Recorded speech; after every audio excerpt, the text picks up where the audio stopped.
tarde a todos os deputados e deputadas que nos assistem.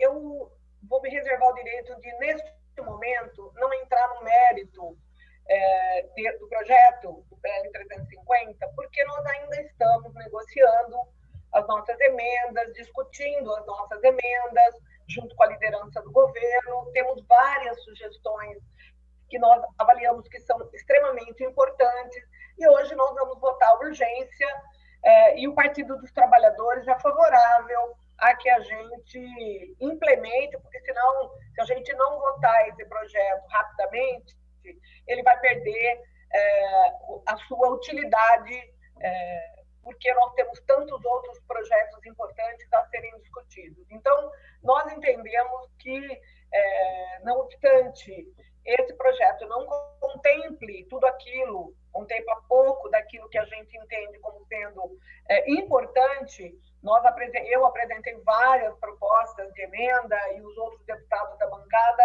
a mesma coisa.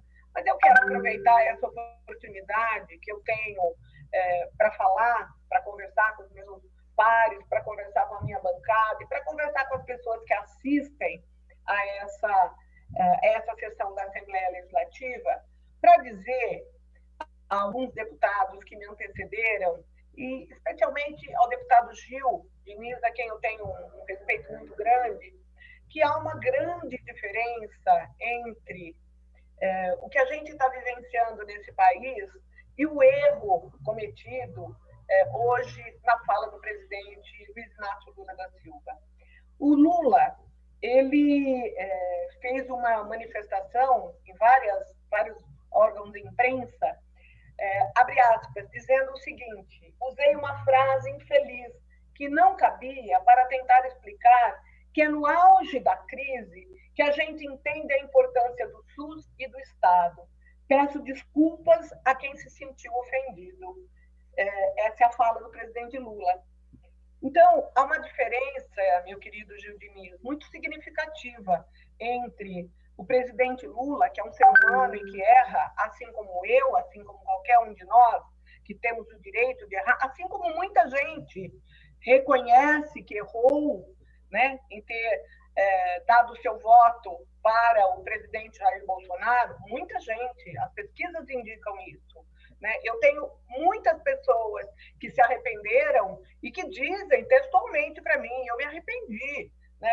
Então, eu quero colocar para você que há uma diferença muito grande. Errar, todos podemos errar, mas a gente ter humildade de reconhecer o nosso erro, coisa que o presidente Jair Bolsonaro não faz. Né?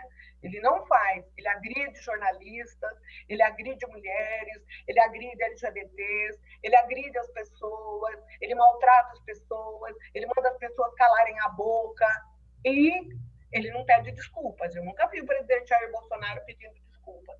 Aliás, ele não se porta, do meu ponto de vista, ele não se porta com o equilíbrio e o respeito que o cargo de presidente da República exige. Ele não se coloca na condição de presidente da República.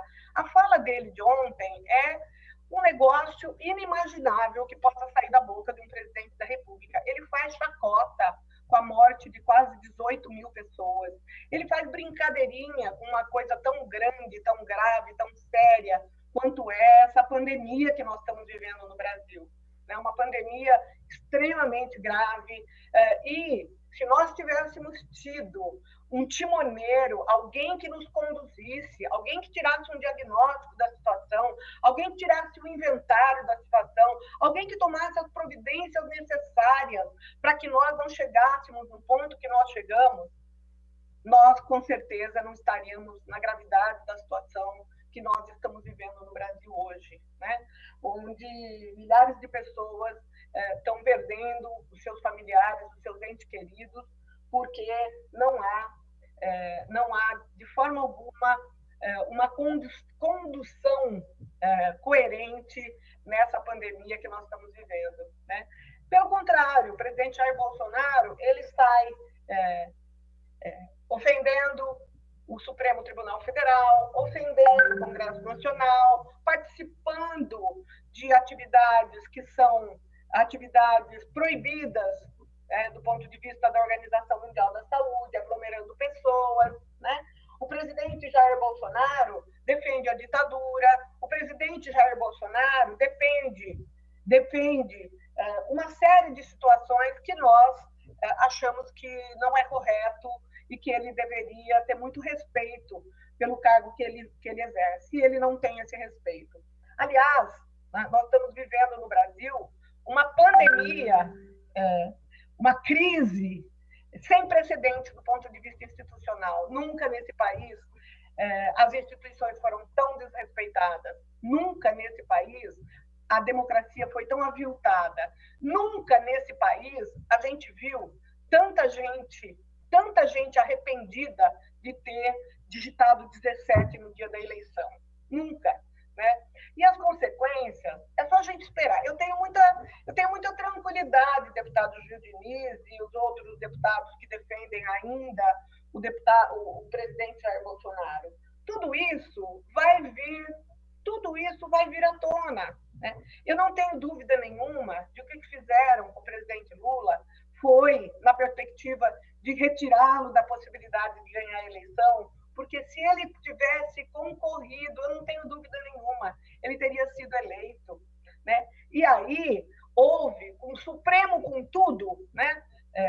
Houve um grande golpe, houve uma grande orquestração para prender o presidente Lula, né? Porque não existe como você criminalizar uma pessoa por fato indeterminado. E foi isso que o Moro fez. E o Moro também se arrependeu. E a deputada Janaína também se arrependeu. E vários outros também se arrependeram. Né? Eu votei no presidente Lula e não me arrependi. Eu votei no presidente Lula e voltaria de novo no presidente Lula, porque eu sei da armação que foi feita, porque eu sei exatamente o que significou a prisão do presidente Lula. Eu tenho muita tranquilidade, porque eu sei que um dia a história dos milicianos vai vir à tona, o Queiroz vai ser encontrado, né? A interferência do presidente da República na questão da Polícia Federal e dos apoios que ele teve entre o primeiro e o segundo turno para que ele pudesse ter sido eleito, tudo isso está vindo à tona. O depoimento do Paulo Marinho, o depoimento de ontem do segundo delegado da Polícia Federal, que desdisse o que ele tinha dito, tudo isso, a seu tempo, vai vir à tona. Eu não tenho dúvida disso. Eu acho que é só a gente ter paciência, ter a nossa calma republicana e aguardar que as coisas aconteçam. Elas chegarão, né? Elas chegarão, eu não tenho dúvida nenhuma. Eu não tenho dúvida nenhuma de que todos esses reveses que o presidente Jair Bolsonaro tem levado, né, no Supremo Tribunal Federal tem a ver com essa falta de respeito dele. Né? Eu ouvi essa semana uma fala do deputado Eduardo Bolsonaro, onde o deputado Eduardo fala que o Centrão era um monte de bandido. E agora estão de mãos dadas, junto e misturado com o Centrão. Como assim? O próprio general Augusto Heleno, né? A fala dele no dia que vocês decidiram pela candidatura do presidente Jair Bolsonaro, eu vi a foto, eu vi as falas, vocês estavam todos lá, né? O general Heleno criticou, ele cuspiu e agora o cuspe caiu na cara dele. O cuspe caiu na cara dele. E nós estamos assistindo de camarote. Eu estou assistindo de camarote, né? Eu estou vendo tudo isso acontecer. Eu estou muito triste com o que está acontecendo no país. Estou muito triste, porque o povo mais pobre é quem está sofrendo. O povo da periferia que está sofrendo. E eu quero dar um dado para você, né? Eu não tenho agora os elementos aqui, porque eu não tinha nem feito a minha inscrição para falar, mas eu achei que era oportuno eu falar. O presidente Lula e a presidenta Dilma, eles dobraram o número de leitos de UTI de quando eles assumiram o governo em 2003, dobrou o número de leitos de UTI.